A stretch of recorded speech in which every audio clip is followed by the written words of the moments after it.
తాకట్లో ఉన్న మీ బంగారాన్ని విడిపించి ఆ రోజు ఆన్లైన్ రేటుకి కొంటాం. Sharma gold company. నమస్తే, మీరు చూస్తుంది సుమన్ టీవీ. నేను మీ కీర్తి. నాతో పాటు డాక్టర్ అనంతలక్ష్మి అమ్మగారు ఉన్నారు. నమస్తే అమ్మా. నమస్తే తల్లి.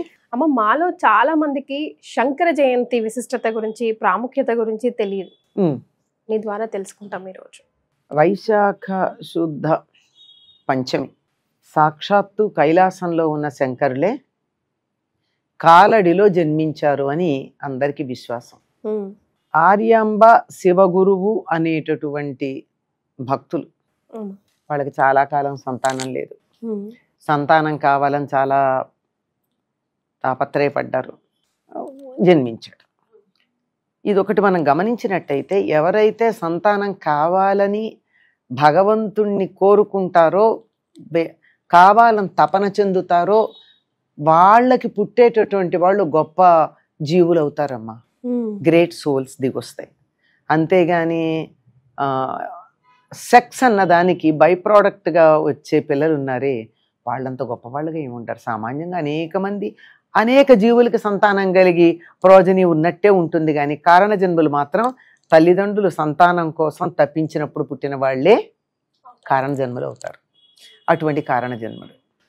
ఈయన సాక్షాత్తు శంకరుడే, శంకరుల యొక్క అవతారమే అని చెప్పడానికి కారణం ఏమిటంటే, తల్లిదండ్రులు ఈయనకి శంకర నామం పెట్టడంతో పాటుగా ఈయన సన్యాస దీక్ష తీసుకున్నప్పుడు ఆయన గురువు గారు కూడా అదే పేరు ఉంచారు. సాధారణంగా మారుస్తారు జన్మనామం, వీళ్ళకు ఉండదు. సన్యాస దీక్ష సమయంలో జన్మనామం తీసేసి మళ్ళీ దీక్షానామం అని ఒకటి ఇస్తారు. ఎందుకని అంటే, ఈ తల్లిదండ్రులకి జన్మించినటువంటి శరీరం ఏదైతే ఉందో, దీన్ని సన్యాసం తీసుకున్న తర్వాత వీళ్ళకి పిల్లలు ఉండరు. వీళ్ళకి తర్వాత పిల్లలు లేకపోతే వీళ్ళకి పితృకార్యాలు ఎవరు చేస్తారు? పితృకార్యాలు చేయకపోతే ఆ జీవుడు ఏమైపోవాలి? అలాగే అందుకని ఏం చేస్తారంటే, సన్యాసం తీసుకోవడానికి సందర్భంలో దీక్ష ఇవ్వడానికన్నా ముందు ఈ ఎవరైతే సన్యాసం తీసుకుంటున్నారో వాళ్ళకి అంత్యక్రియలు చేసేస్తారు బతికుండగా, మంత్రంతో. అందుకే కదా సన్యాస దీక్ష తీసుకుంటూ ఉన్నప్పుడు తల్లిదండ్రులు చూడలేరు. తమ బిడ్డకి తమ కళ్ళ ఎదురుగా బతికుండగానే, శరీరంతో ఉండగానే అంత్యక్రియలు చేసేస్తారు. కొన్ని వాళ్ళు ఒక 90 ఏళ్ళో 100 ఏళ్ళో బతుకుతారు. అన్ని ఏళ్లకి సరిపోయినటువంటి పిండ ప్రదానాలు అవన్నీ కూడా. అందువల్లే ఒక్కడు గనక సంప్రదాయబద్ధంగా సన్యాస దీక్ష తీసుకున్నాడంటే ఆ వంశంలో ఇటేడు తరాలు అటేడు తరాల వాళ్ళు ఉద్ధరించబడిపోతారు. అంటే వీళ్ళ కనెక్షన్తో వెళ్ళే పితృదేవతలు ఉంటారు కదా, ఆ వరుస పితృదేవతలు అంటే మన ఆ వంశంలో పుట్టిన పురువులు మాత్రమే కాదమ్మా, చాలా ఉంది, దానికి వేరే సబ్జెక్ట్. అందుకని ఊరికే మనకి తెలిసిన వరకు, మనకి తెలిసిన వాళ్ళు మన పరిచయస్తులు ఎవరంటే, ఏ వ్యక్తి ఉన్నాడో ఆ వ్యక్తికి తండ్రి, ఆ వ్యక్తి తాత, ఆ వ్యక్తి ముత్తాత, అంతవరకే కదా. మనకి తెలిసిన వాళ్ళు వీరు వెరీ క్లోజ్ అండ్ నియర్. చాలా పెద్దది అది, చాలా చాలా పెద్ద చైన్. ఈ చైన్ అంతటికీ కూడా అన్నీ ఉద్ధరించబడ్డం జరుగుతుంది. అందుకని అనుకుంటారట శరీరం వదిలిన సోల్స్ అందరూ, నేను చేయలేకపోయాను కానీ ఎవ్వడన్నా మా వంశంలో ఒక్కడన్నా సన్యాసం తీసుకుంటాడా అని. అలా అయిపోయిన తర్వాత తల్లిదండ్రులు పెట్టినటువంటి పేరు కూడా పోతుంది. అప్పుడు మళ్ళీ కొత్త పేరు పెడతారు, మళ్ళీ బారసాలు చేసి పేరు పెట్టడం అదంతా. కానీ ఈయనకి మార్చలేదు. ఈయనకి పెట్టింది కూడా అదే పేరు పెట్టారు. మార్చలేదంటే మళ్ళీ పేరు పెట్టారు కదా, మళ్ళీ పేరు పెట్టినప్పుడు కూడా శంకర శబ్దం నామమే ఉంచారు. అంటే ఈ నామం తప్ప మరొక నామం ఆ జీవుడికి సరిపోదు, అంతే కదా, అంతే. అందువల్ల ఈయన సాక్షాత్తు కైలాస శంకర్లే ఇక్కడికి వచ్చారు అని. ఎందుకు రావాల్సి వచ్చింది?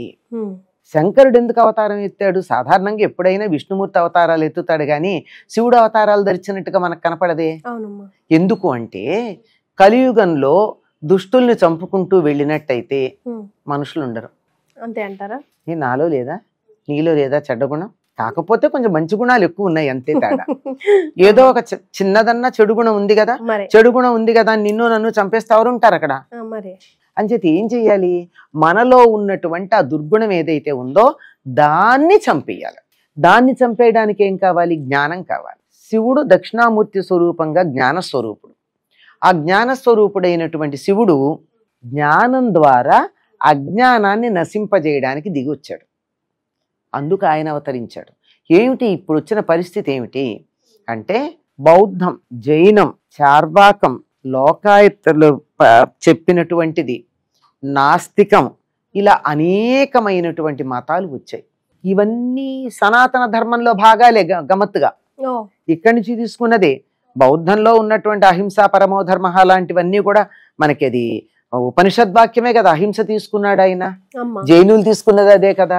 వీళ్ళందరూ ఇందులో ఉన్న ఒక్క పాయింట్ తీసుకుని కొంతమంది దాన్నే స్పాట్ లైట్ గా తీసుకుని వ్యాప్తి చేసిన వాళ్ళు కొంతమంది అయితే, దాన్ని కొద్దిగా చూసేటటువంటి స్పాట్ లైట్ కి పెట్టినటువంటి లెన్స్ ఉందే, కలర్డ్ లెన్స్ పెట్టారు.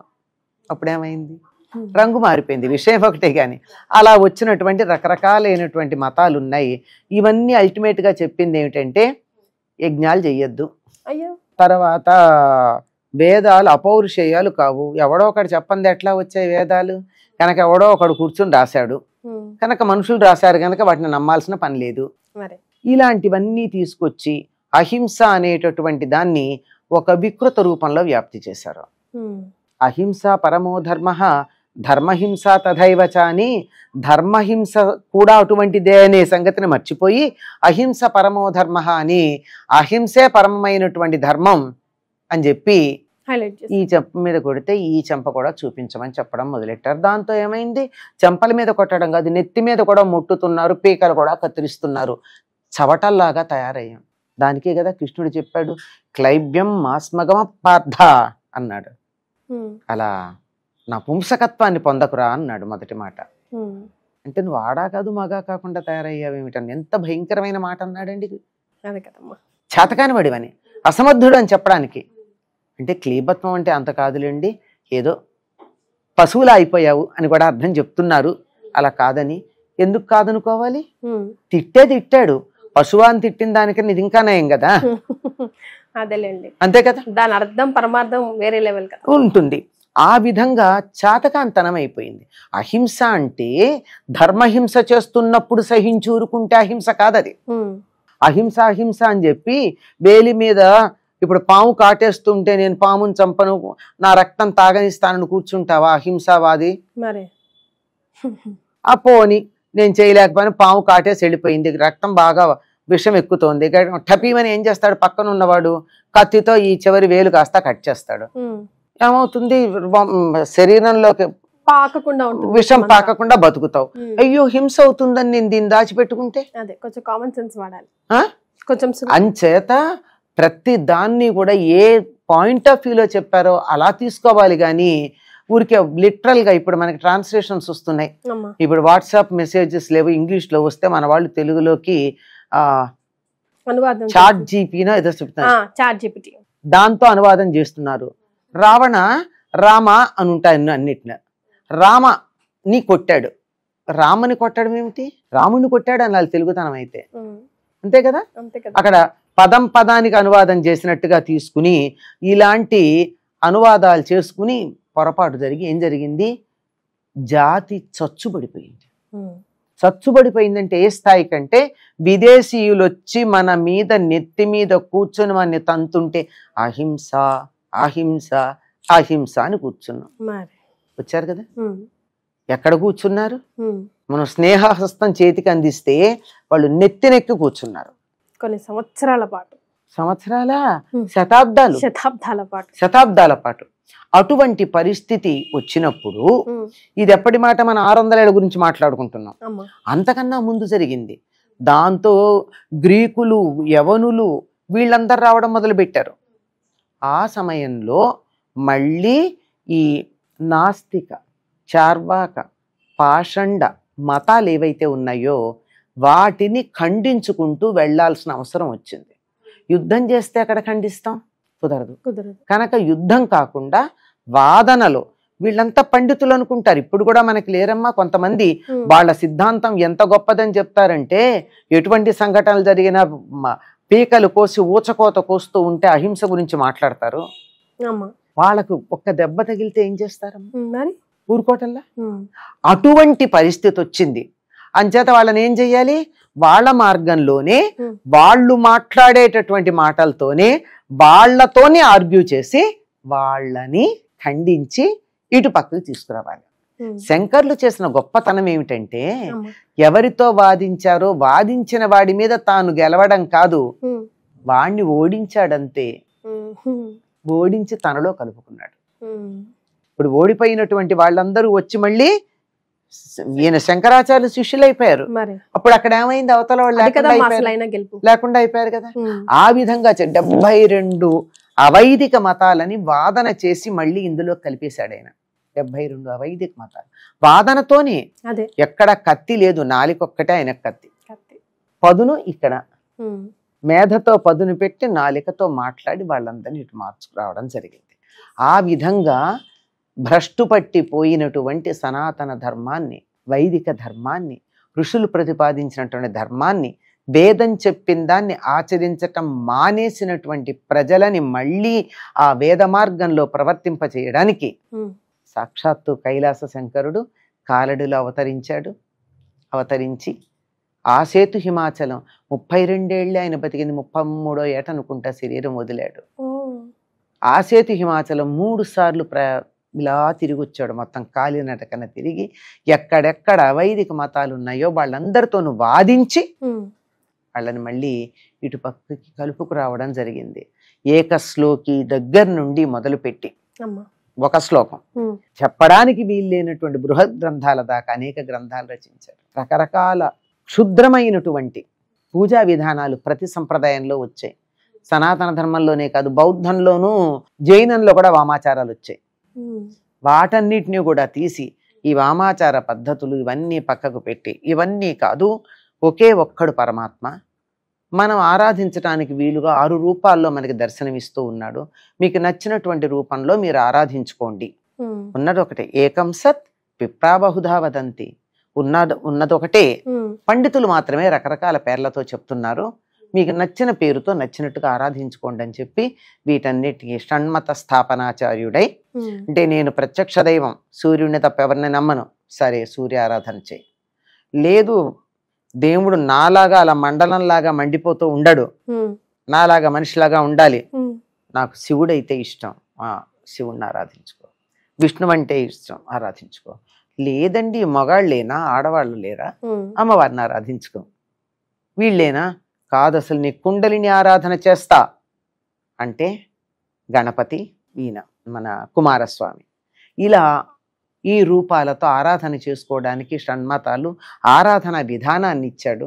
మీరు ఏ దైవాన్ని ఆరాధించుకోవాలనుకున్న స్తోత్రాలు ఇచ్చాడు ఆయన. సనాతన ధర్మంలో ఇంతమంది ఆరాధించి ఇంతమంది దేవతా మూర్తులు ఉన్నారు కదా, వాళ్ళందరికీ సంబంధించిన స్తోత్రం కావాలంటే మీకు శంకర సాహిత్యంలో దొరుకుతుంది.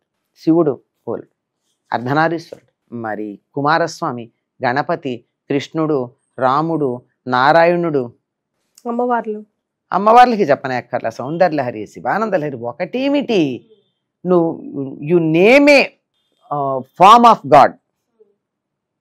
I did not say God, form of a god, దేవుడి యొక్క ఒక రూపం, మీకేది తలుచుకో దానికి సంబంధించిన స్తోత్రం ఉంది. ఆయనది ఎందుకు ప్రధానం అంటే ఆ స్తోత్రంలో తన తపశక్తినంతా నిక్షిప్తం చేశాడు.